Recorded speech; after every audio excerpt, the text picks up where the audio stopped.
Bagaimana menggunakan iceberg analysis dan U-proses dalam menyelami persoalan dalam sistem sosial.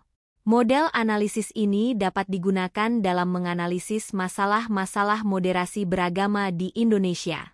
Kadangkala pada sebuah peristiwa apa yang terjadi belum tentu sesuai dengan data dan fakta yang sebenarnya, yang dikenal dengan istilah fenomena gunung es.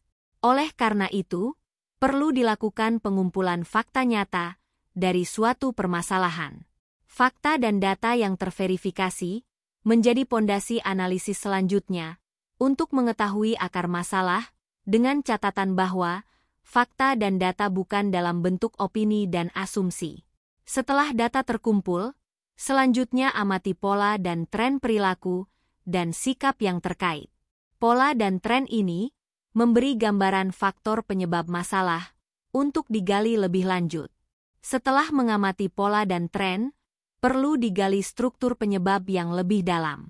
Misalnya, tradisi, budaya dan kebiasaan, termasuk kebijakan pemerintah atau sistem yang berlaku dalam masyarakat atau dalam pemerintahan.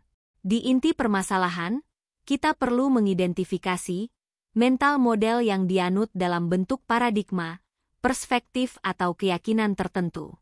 Dengan menganalisis pola dan tren, struktur penyebab dan mental model, kita dapat mengetahui sumber masalah yang sebenarnya.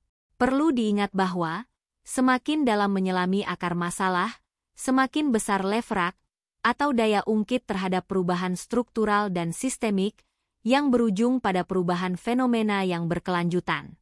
Setelah mengetahui akar masalah, selanjutnya dilakukan rethinking terhadap mental model dengan mengubah paradigma, perspektif, keyakinan dan pandangan menjadi mental model yang baru. Selanjutnya, dilakukan redesign terhadap struktur penyebab seperti budaya, kebijakan pemerintah, dengan mendesain ulang kebijakan ataupun program pemerintah. Untuk memastikan terwujudnya sikap, kebiasaan baru, pada tahap reframing, dilakukan dengan mengubah perilaku, kebiasaan, dan sikap yang baru menjadi pola dan tren baru.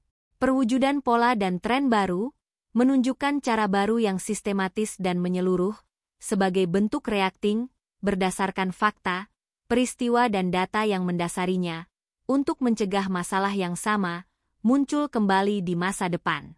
Dengan demikian, dapat diketahui bahwa dalam analisis model iceberg dan U-proses, perlu dilakukan rethinking, redesign dan reframing terhadap pola dan tren, struktur penyebab, dan mental model untuk mengetahui gambaran realitas masa depan yang lebih baik.